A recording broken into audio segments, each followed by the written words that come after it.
it on? Is it live? I can't see. Oh, I think we are live now. Sorry, you guys, we've been having lots of technical difficulties today with some delays, so we're going to try to keep up with the delays. So welcome to our live stream. Again, apologize for the delay. So this is Stacy Scott Msaki of AIM-Tanzania here with me, joining the panel.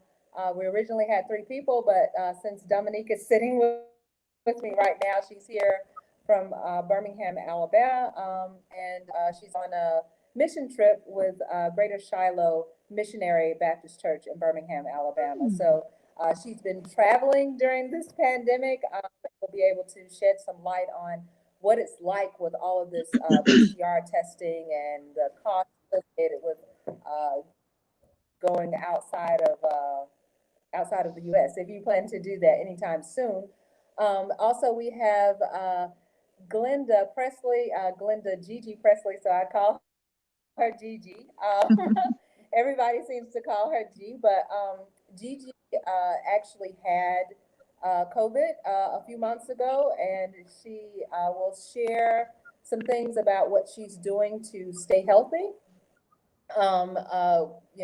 How she contracted the virus. I'll let her share what she wants to, right? But the biggest thing is how she's staying healthy now, the things that for herself and to keep her family and loved ones healthy. And we also have, again, joining us, Dr. Tanya Austin, who is an acupuncturist and massage therapist. So we'll be talking about, she'll be sharing again, well, I can't say again because we weren't talking about things related to the immune system and dealing with your wellness during this pandemic. So she will, get your pen and paper ready for that, for her to share their information with you as well. So we're doing like one little, so I'm gonna try to, okay. So, and I did promise that, we are of this whole natural medicine realm of traditional Chinese medicine, and just to give a small view of things, the traditional Chinese medicine focuses on clearing disease through basically dealing with the root cause. And in doing that, a big thing what disease can grow and fester is through like your immune system fails to respond how it needs to. And so TCM and natural medicine actually helps to kick your body into responding the way it should. So that's just a small definition of it. And anybody who's following this pandemic know that people develop symptoms like really pneumonia, basically lung issues. So with us in traditional Chinese medicine, that is called like qi. So the failure of maybe any kind of fluids or you have a manifestation of phlegm and that sort of thing where you're having problems breathing. So that means like the qi is not moving things the way that they should be. So if you would like to see a traditional Chinese medicine practitioner, an acupuncturist, you can go to the nccaom.org website to find one in your area. And this is a replay. This is so weird. I'm looking at myself like this. So I'll go ahead and kick this off to get started. And actually, you'll have a chance, like if you have any questions, feel free to pop them into the chat and comments, and we'll answer them as best we can. So feel free to throw those questions out. So I will start with Gigi. So Gigi, can you hear me okay? Yes. Yes, can you hear me? Okay, so this delay. So yes, and thank you everyone for being a part of this panel discussion. It's really something, I think there's a lot of fear around, fear and fear mongering around this whole pandemic. We're just here to kind of offer what we're doing, right? So we're not here to diagnose anyone, or we're talking to you about our own experiences. So we're not trying to tell you to do anything either way. No. So I wanted to say that first. So Gigi, how do you believe you contracted COVID and when did you contract it? Okay. I contracted it from my youngest sister, who she contracted it from her job. She worked at a nursing home. Um, Someone came in with it. So anyway, got it from her, and this was back in July of 2020. And yeah, so it the whole family got it.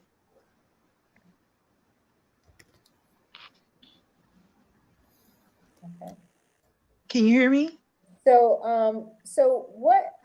Yeah, I hear you. I hear you. Okay. Okay, sorry, it's just a little bit of a delay. Um, Okay. what symptoms? What symptoms did you have? I know you told me, so I'll just say she actually went to the doctor. To you have to get a diagnosis, like you don't know if you have COVID or if you have like a cold or whatever. So what prompted you to go to the doctor? Well, what was happening was, um, and this was prior to my sister letting us know that she tested positive. Um, I was going, like at the grocery store or whatever, and all of a sudden I'll start just sweating. And I'm like, what is going on? And I feel I'll be sweating, but I'll feel cold. So I'm like, this is what is going on with me. And then I noticed that I was getting winded and stuff, but I have asthma. So I was thinking, okay, is something going on with my asthma or what? But am I hot flashing? I mean, I just didn't know what was going on. So it went on like that for a couple of days, and then I was like, well, wait a minute. Every time I would come home and take my temp, I wouldn't be sweating and have the chills anymore, and my temp would be normal. So I thought about, I was like, wait, I'm gonna take my temp when I'm having these chills and stuff. And when I did that, it was like over 100. It was like 101 something. And I was like, okay. So I rushed over because I was taking care of my 102-year-old grandmother. So then I rushed over and took her temp. Hers was high. So I was like, oh no. So that's when I got her. Well, no, I just called the ambulance to come and get both of us. Um, and we went to the emergency room to be tested. And um, they told us that both of us was negative. So I was like, woo, thank goodness. But then they came back and told me, we're going to have to keep your mother.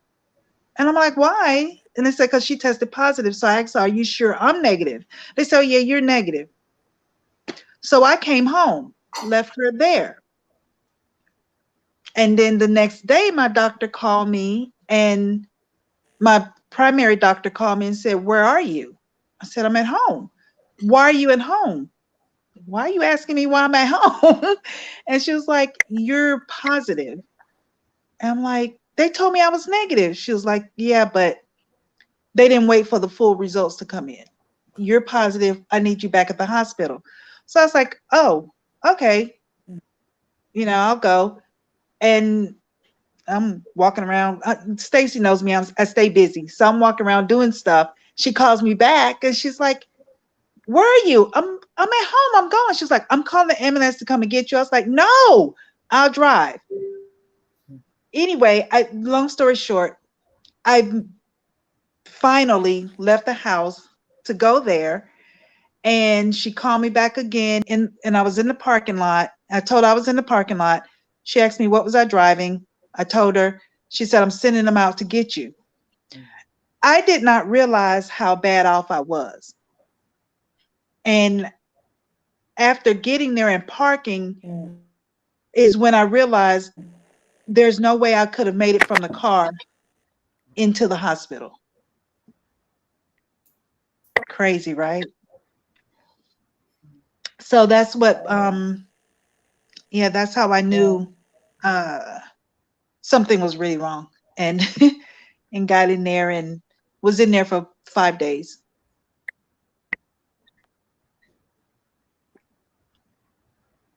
Okay.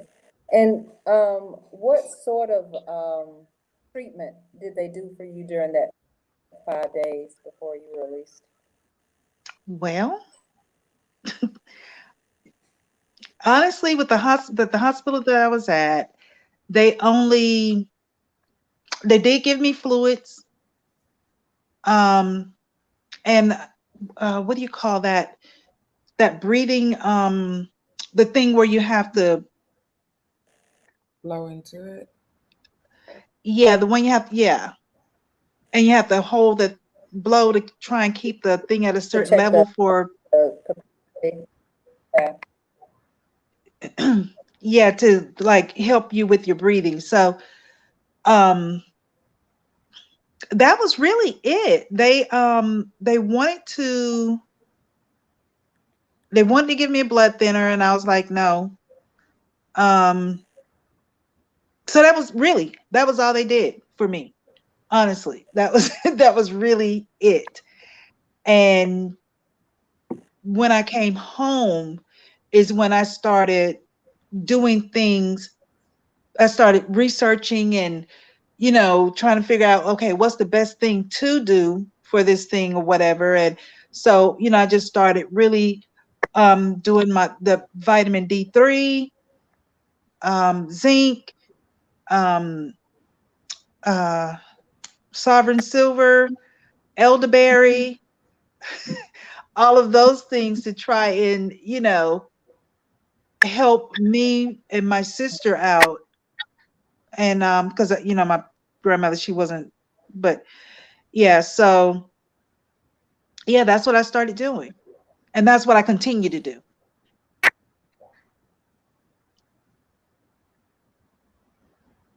Got it. Got it. So,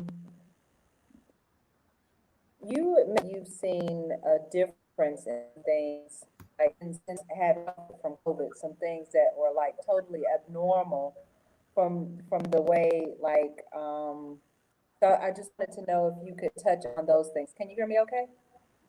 No, it was kind of choppy.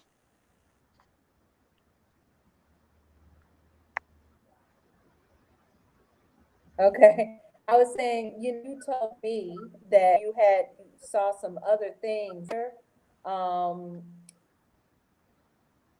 after you recovered from COVID. Can you hear me? Oh, yes. Okay. Um, yeah, so Question number three. Yeah. yeah, it's I noticed quite a few things after contracting this thing. Um, like before, when I would get, you get a simple scratch, like you may walk past a cardboard box or something, and it barely, grazes you where it remove that little transparent colored skin. Um, and that will, nothing would happen. Now, after contracting COVID, the slightest anything, even that minute, it will make a really dark, ugly scar. So it really changed. I don't know, whatever's in the makeup for your skin and stuff. Um, any scar I got, it looks horrible now, and it takes a really long time for it to go away. Um, there was like I didn't have any hip issues beforehand, but the day after, like the day we were released, shortly after coming getting home, I started having this crazy pain in my hip. Don't know what, my sister was having the same thing also, the one that was here with me. And we couldn't figure out like what the heck is this. Um, so we don't know what that was about. It eventually subsided, but I still have some issues with it, not as consistent as it was. Um, It took a long time for the cough to go away. And then this is, I got to touch on this because it's something that they didn't touch on for the longest time. The brain fog. As a matter of fact, while I was in the hospital and after I got home, I really wouldn't talk to anybody because I didn't want nobody to think I was crazy. Because, you're talking and you're listening to yourself, and I had to even stop and was like, what are you talking about? Nothing that was coming verbally out of my mouth was making a whole lot of sense. And it was like, that's not what I was trying to say or whatever. So I just stopped talking. Also, it freaked me out when they had me to fill out something and my handwriting I did not recognize that handwriting at all. And I'm like, what is going on? My hands was not doing what I needed it to do. And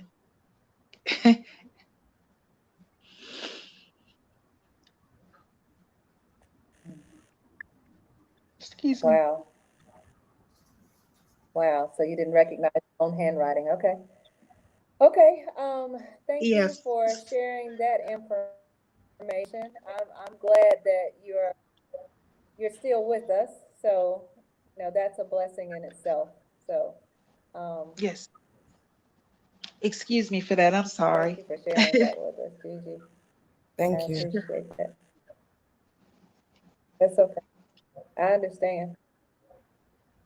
Yeah, because that's got to be difficult, and I can imagine how scary that is, that you don't know and all, you don't recognize your own words or your own handwriting. Yeah, Yeah. I understand. Thank you for sharing that. Hello, Tyrone. Thank you for joining us today, Tyrone. I appreciate that. And for others, if I can't see you, thank you for joining us as well.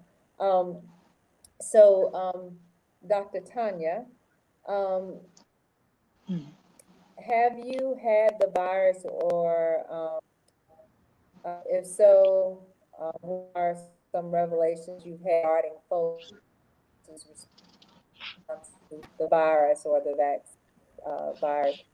Specifically, like, had someone who's mentioned anything, like Gigi has told me, her story. I've heard this, but if someone has mentioned anything to you that you had any experiences with.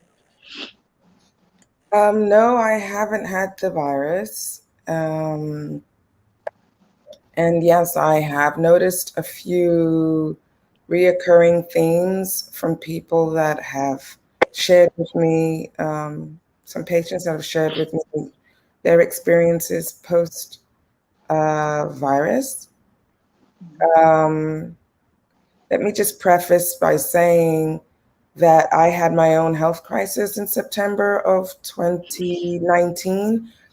And so, which was about September of 2019. So as a result of that, I put myself on a rigorous supplement regimen.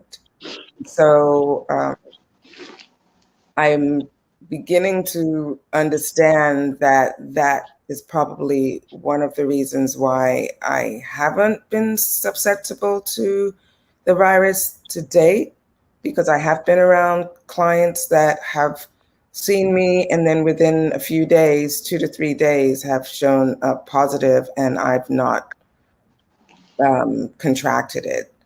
So I'll go over my regimen later on, but in regards to the clients that have had it and share with me their symptoms afterwards, foggy brain is definitely one of them, which I believe is to do with the lingering inflammation in the system. In Chinese medicine, we consider that like it's like a yin pathogen it's pathological now. So we've got excessive phlegm systemically in the body. I also have been told that the sense of smell and taste hasn't returned. I've also had, this has not been replicated from more than one client, but I have had one client that spoke of um, diminished, or I should say, absolutely no level of pain sensation or sense of touch is greatly diminished. And that they feel a disconnection from their environment.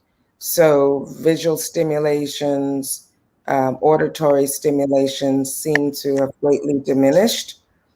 And so that in combination with the foggy brain leaves them feeling disconnected and not able to really benefit from, for instance, music, listening to music and wanting to dance to the music. Intellectually, they know, they feel a response, but they're not quite feeling the engagement somatically within their body. So I don't know if that is a reoccurring theme across the board to different degrees, or if this is just an exception for someone that's had a very adverse response to contracting the virus. And in that case, that person actually had a breakout infection after receiving um, inoculation. So there's two sides of it. I hear it from both sides, those that have had it without the inoculation and those that have had the inoculation and then have a breakthrough infection, and then these things are lingering with them. So it's a mixed bag.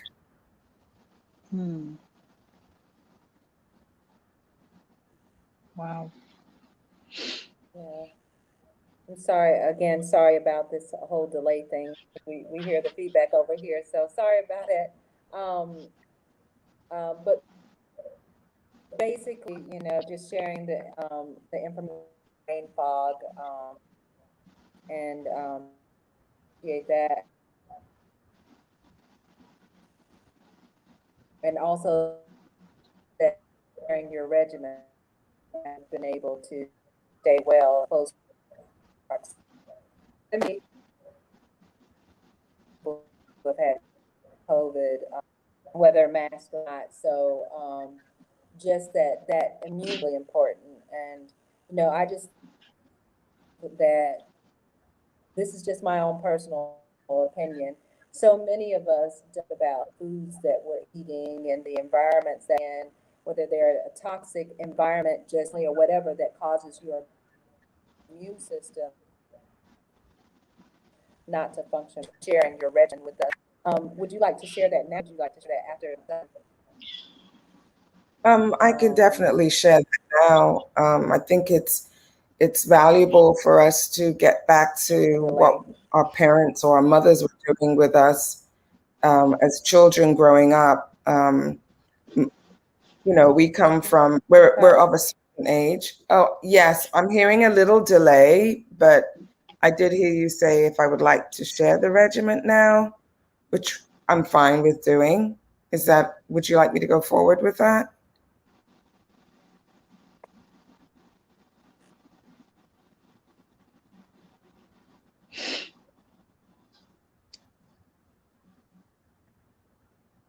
Okay, there must be a really bad delay. So I'm going to continue going forward. Yes, like we're of a certain age, group of women of a certain age, Okay. and we come from an era where our mothers had us on a supplementary regimen growing up.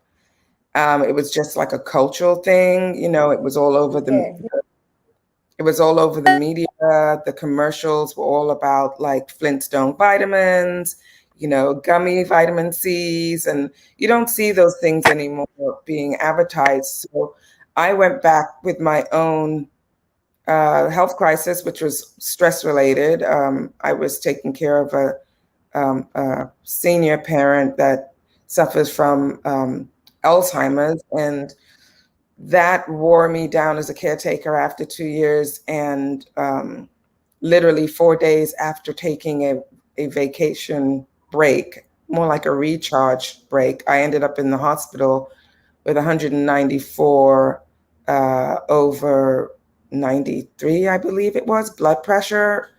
And so the doctors couldn't figure out, they said it was idiopathic because they couldn't figure out where it was coming from. They did all the brain scans and all the tests, and they could not figure out what it was. And it was somewhat psychosomatic, I guess, being away from the senior and worrying about them and not having any way to process the stress that I was sustaining in my body. Landed me on my back 3 times in the emergency room in 5 days. And so that was a wake-up call, because the doctors were basically like, you're a walking stroke waiting to happen. So I was flabbergasted as a health practitioner that I found myself there. So that made me marry myself to supplements. And this is how I started down this road of daily supplementation, and I don't leave home without it. And so that would be like, vitamin C. I do 1,000 milligrams of ascorbic acid in water. And I drink it throughout the day because in an 8-ounce glass of water, because it only lasts for 4 to 6 hours per se, and then you urinate it out. So it's good to take it throughout the day in intervals. So we know vitamin C is a booster for immunity.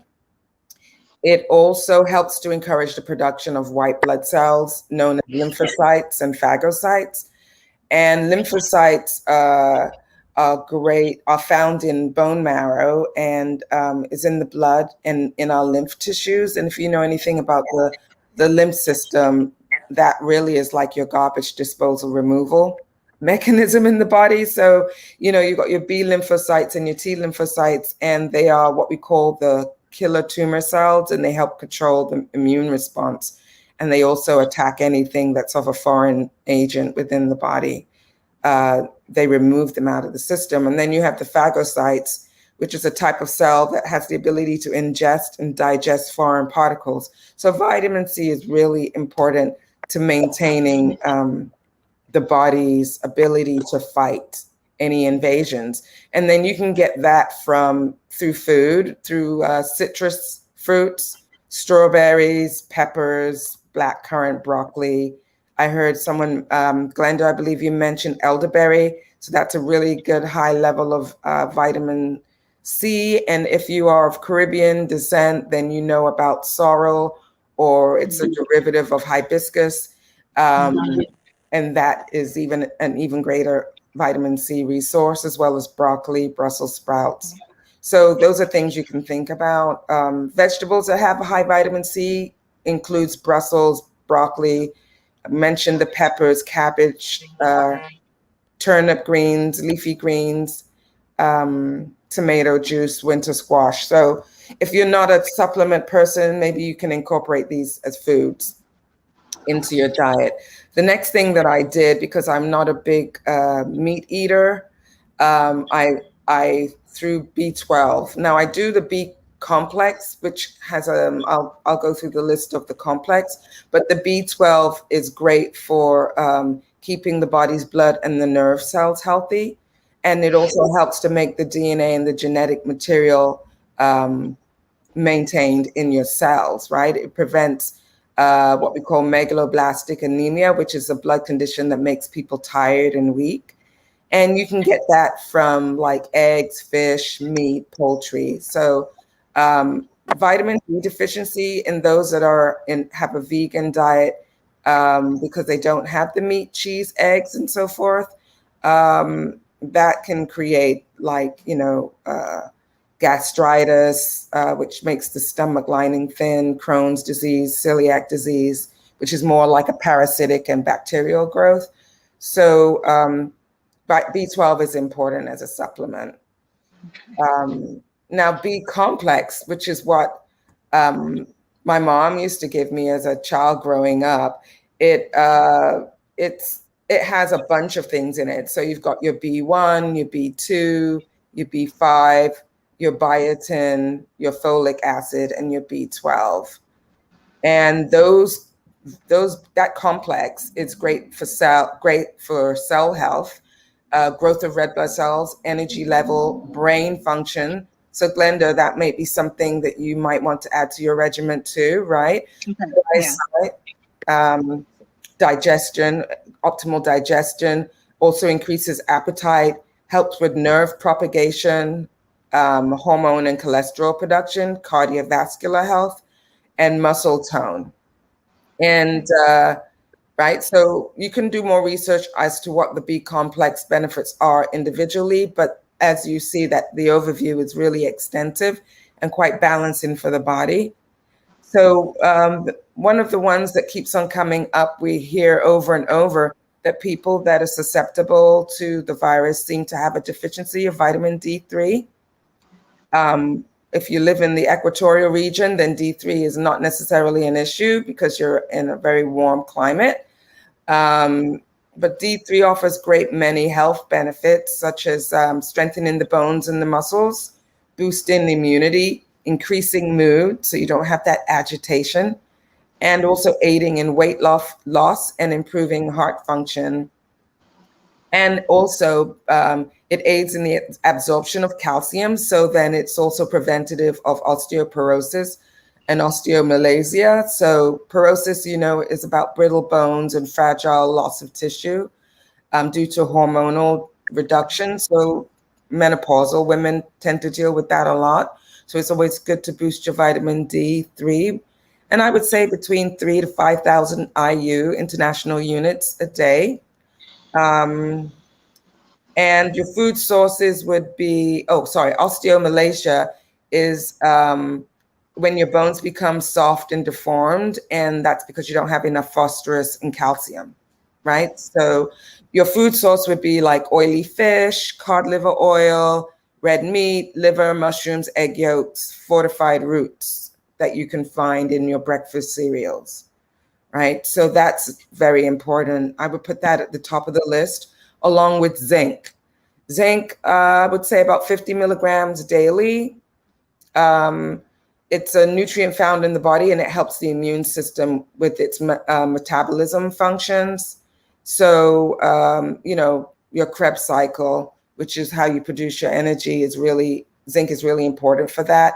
And it's great for wound healing. So there you go, Glenda. Get into your zinc, right?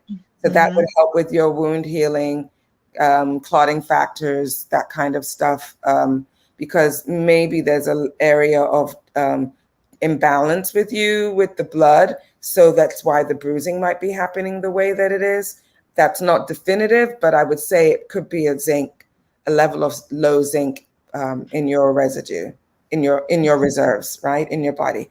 So it's also good for supporting a sense of taste and smell.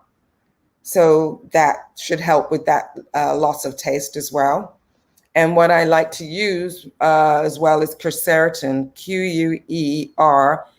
Quercetin, about 250 milligrams daily, or you can find a supplement. Sometimes it's as great as 1,000 milligrams, which you could probably do that every like 4 days or so.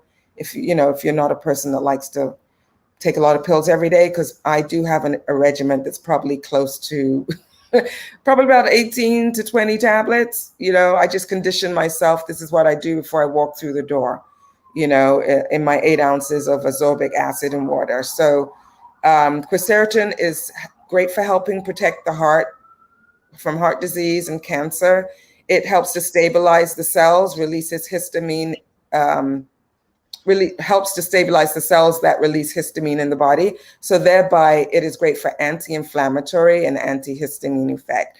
Once again, Glenda, this is a great one for you. I think this would help with your systemic inflammation that you may have a low-grade level of, because the antihistamine effect in the body is the body trying to protect its membranes, and so it hyperproduces mucus in the membranes just to protect the body. So quercetin is definitely a go-to.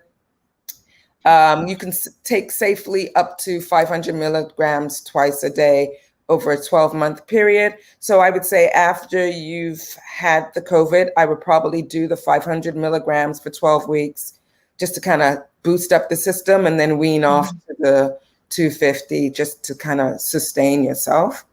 Food sources of quercetin would be like apples, berries, brassica vegetables, capers, grapes, onions, shallots, tea, tomatoes. So you can mix it, you know, like if you come down to the 250, you can just make sure you support it with some level of food, dietary integration.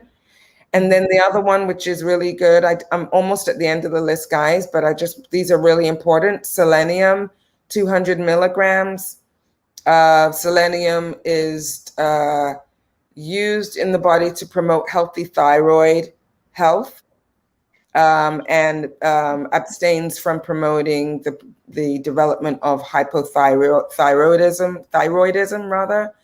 Reduces asthmatic attacks because its ability to reduce inflammation. So selenium is something else that you might want to look at. And foods would be like Brazilian nuts. A little echo going on here, but I think it's going away. So the antihistamine.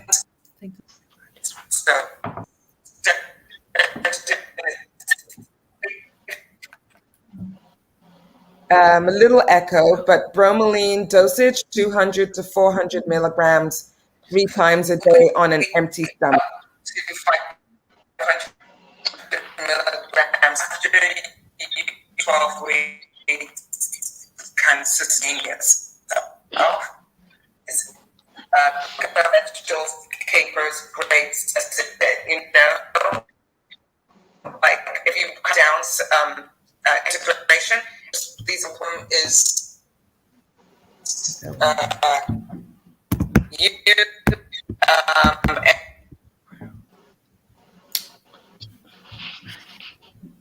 and so the last but not least, omega-3, 250 to 500 milligrams, protects against heart disease, fights depression and anxiety, improves eyesight because it builds the structural components of the retina, and it also is great for brain health. It's used a lot with pregnant women during early life of the child and of the fetus because it helps with the brain development in utero. It also helps reduce metabolic syndromes like obesity, where you gain excess belly fat. So this is also good for post menstruation when you're in your menopausal area, where you do tend to build more belly fat, and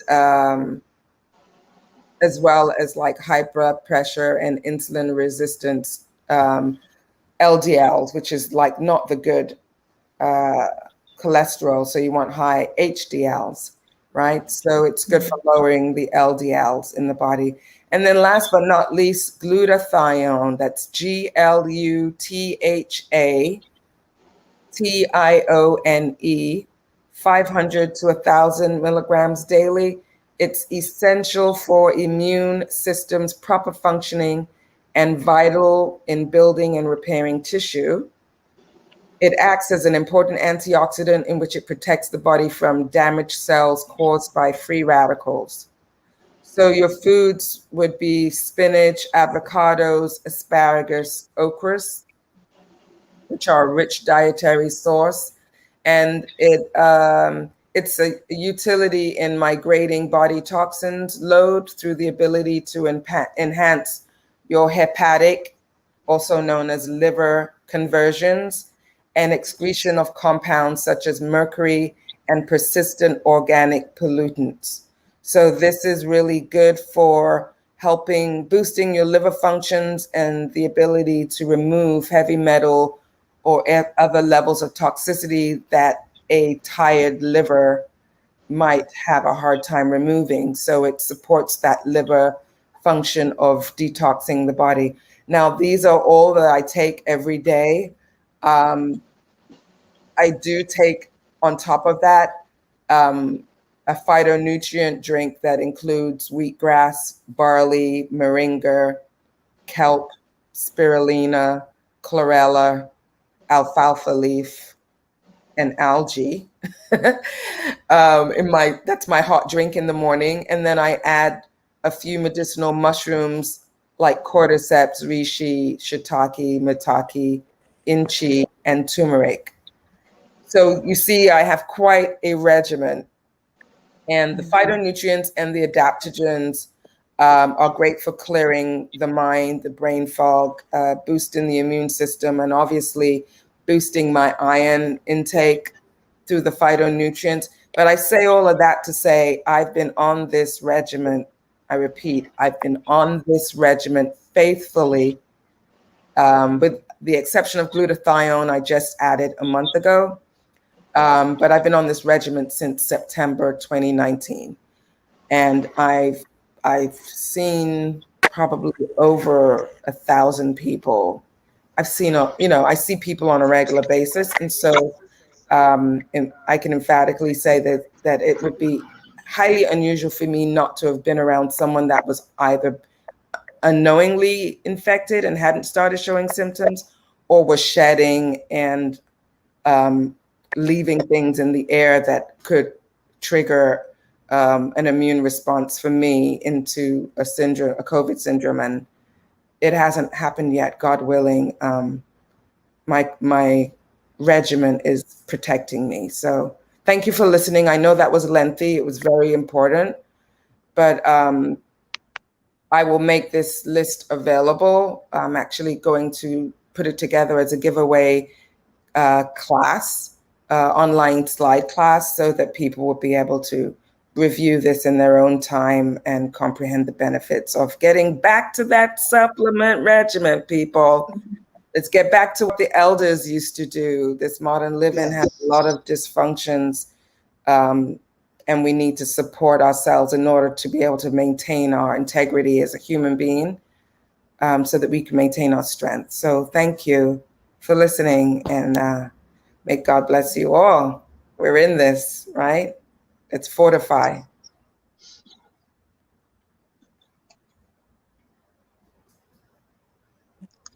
Thank you. That was great. Right. You're welcome. And I hear you guys kind of patchy. I think there's still an issue at this end. I hope you can hear me, so I'm gonna talk slowly. Yes. But could you do me a favor, Dr. Austin? Tyrone asked a few questions. I was trying to answer them, but it won't. Every time I try to do something, it says the connection is unstable. So Okay. what I'm typing doesn't go through. If you could answer his questions for me, please. I've been actually trying to see the. Thank you very much. Yeah, I've been trying to see the live chat, and I don't see it. I've been trying to see the live chat, and I don't see it. So, there it is. Okay. Click a comment. I do now. I do now. So let me see. Because of being confined due to suffer from anxiety. Is Tyrone is exploring the continent of Africa? Is that you, Tyrone? I'm assuming that that's you. Let's see. Yes. Grandchildren. Uh-huh. Yeah. Wear masks. Should the granddaughters wear masks when they come around? You know, this mask, doing to wear the mask or not, is very controversial, and there's a lot of mixed messaging out there. And there's data to say that it works, and there's data to say that it doesn't work. To be quite honest, Tyrone, I wear the mask all the time because the messaging is confusing, and I really don't know how much is true from how much is just adulterated. So I say this: when I'm working, I wear a mask. When I'm around other people in close proximity, I wear a mask. I use disposable masks, and I throw them away every day.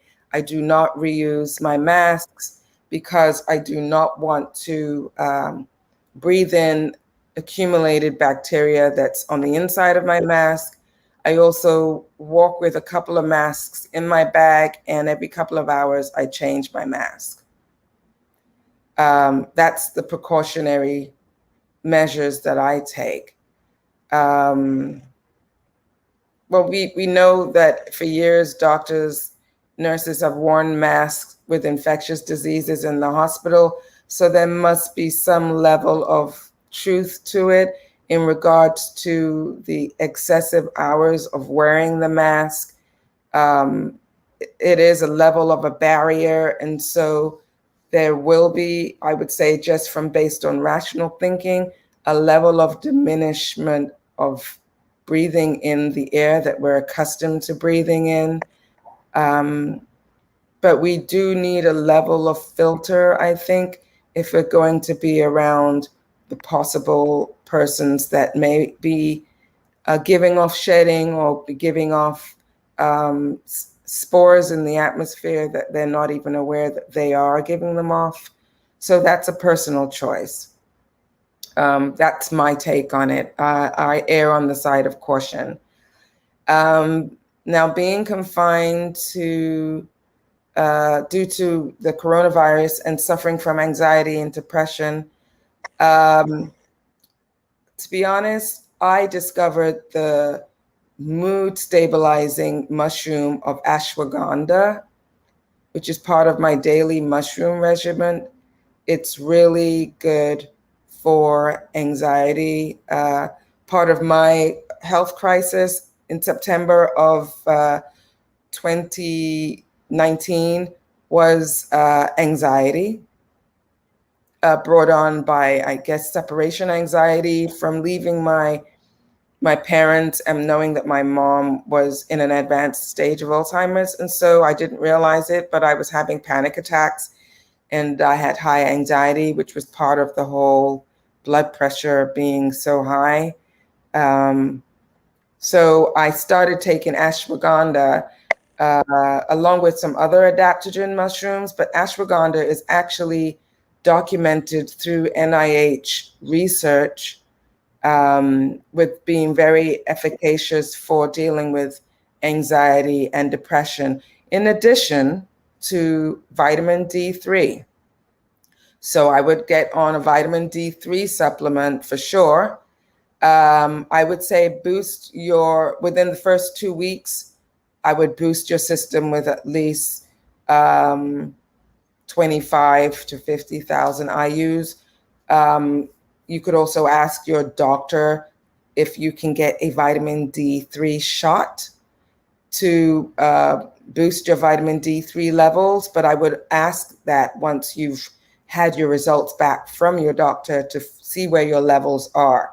I have heard doctors speak about the levels being below 45 as their measurement in those that have contracted the coronavirus. And so I believe they're saying that your healthy level needs to be over 50, 55. And so it would be great to be tested to see what your D3 levels are in your vitamin D3 levels are in your body. But definitely ashwagandha is great as a mood stabilizer and enhancer because it did help me manage my anxiety, which was low grade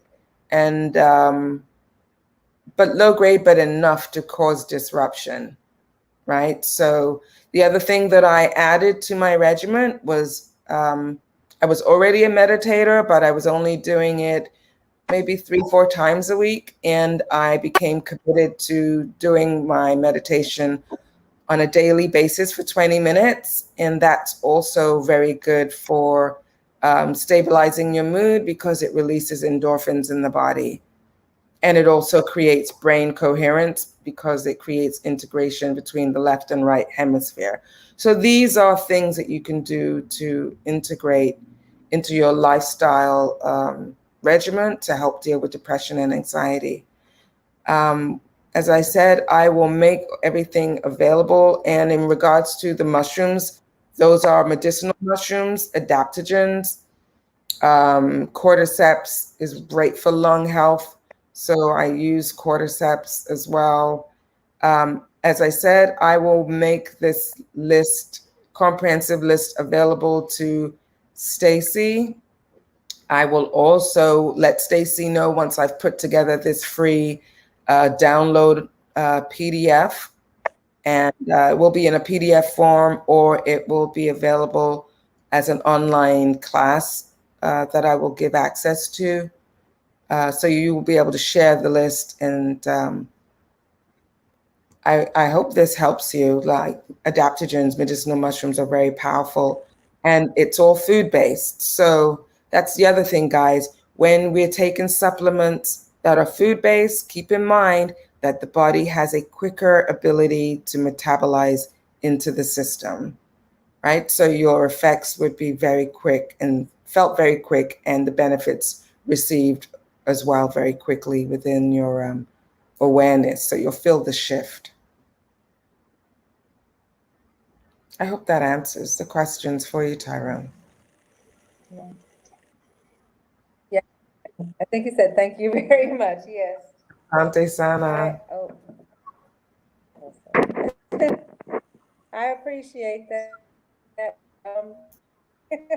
So just because we got started a little late, I hope that you could hear. So I wanted Dominique to get a chance to say a few things about her travel here. Okay, got it. Yeah. So I'll Sorry just for eating let her have so the much floor time. now. Gotcha. That's okay. No. Thanks for the information. But yeah, had to get 4 COVID tests before I got here.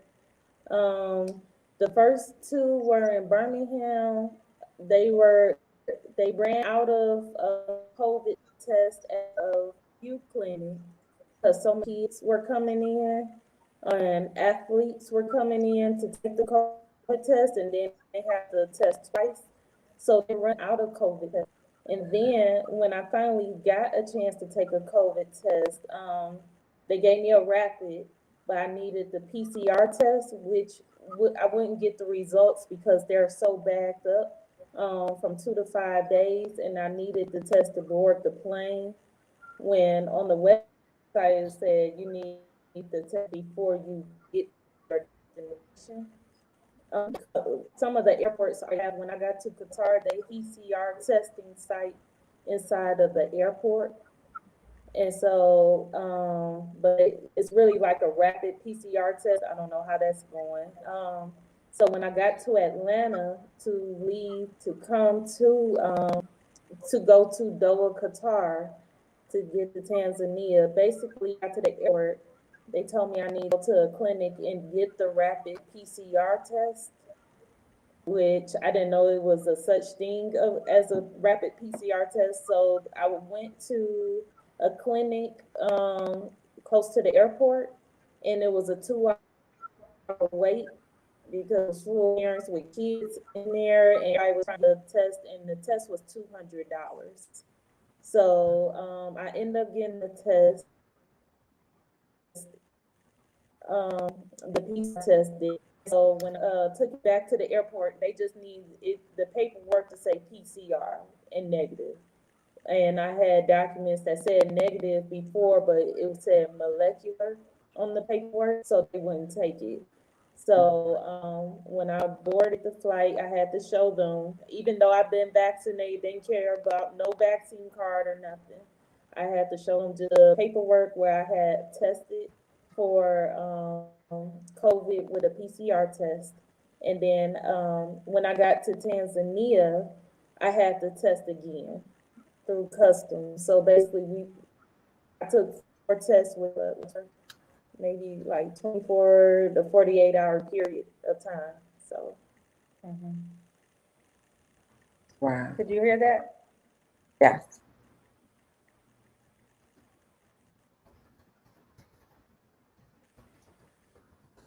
Yeah, so that's a lot. And like the hard thing about it as you're traveling is, just like the information in general that's out there, about this, the virus is so confusing, like all around. So even as you're, Dominique did her homework, like seriously, about trying to, know test and how long in between, and, we're getting information here in Tanzania. She said, you take the test negative, I'm vaccinated, and they're like, well, no, that you didn't cross that T. So you need to go out again. So like, I don't know if it's like a money making vehicle. I know I asked you about that earlier. About, I thought that the testing was free in most places, but like in, or the vaccines are free in most places, but apparently like, PCR now. yeah, PCR, because that's what people need to travel. It's almost like that money maker right now. So people making money off the PCR, not the rapid molecular. And then my insurance actually paid for the PCR test at the clinic, and the antigen, the PR and molecular free. So I got that through my insurance, but it when the results for the PCR was not going to come back in time because they sent it to the lab. Okay. Wow. So I know, Dr. Austin will be coming here this year as well. So, I mean, but we don't know, like, even when she returns age again, it's just like every day something is changing. So just to be on top of, that information about, you know, the differences and what, may be involved, and just these, this test. So just to, like, even before, 48 hours, 72 hours, 24 hours, or you just to make sure whatever's out there, that information, even if you have to call the airport, to ask them if there's something different, that has been declared that is needed. But, it seems to be a daily change.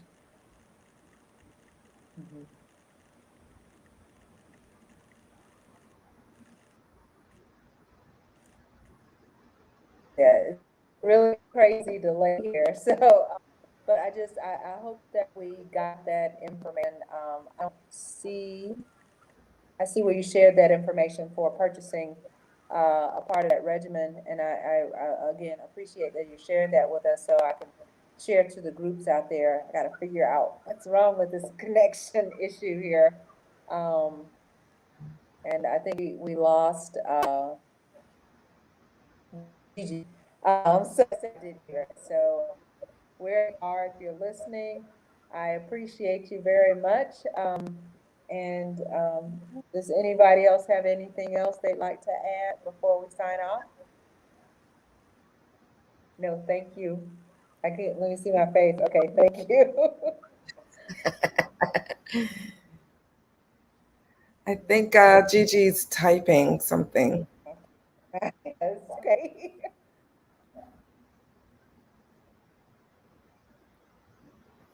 Oh, she's typed something. Oh, there somewhere. Okay. Where,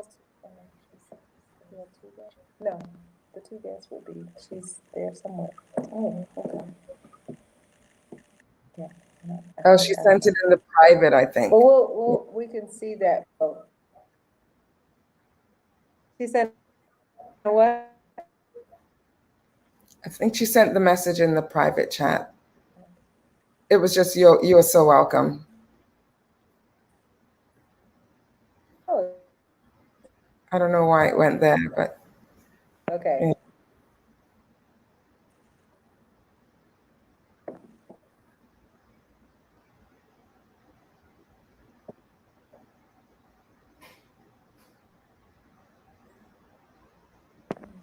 Oh, okay.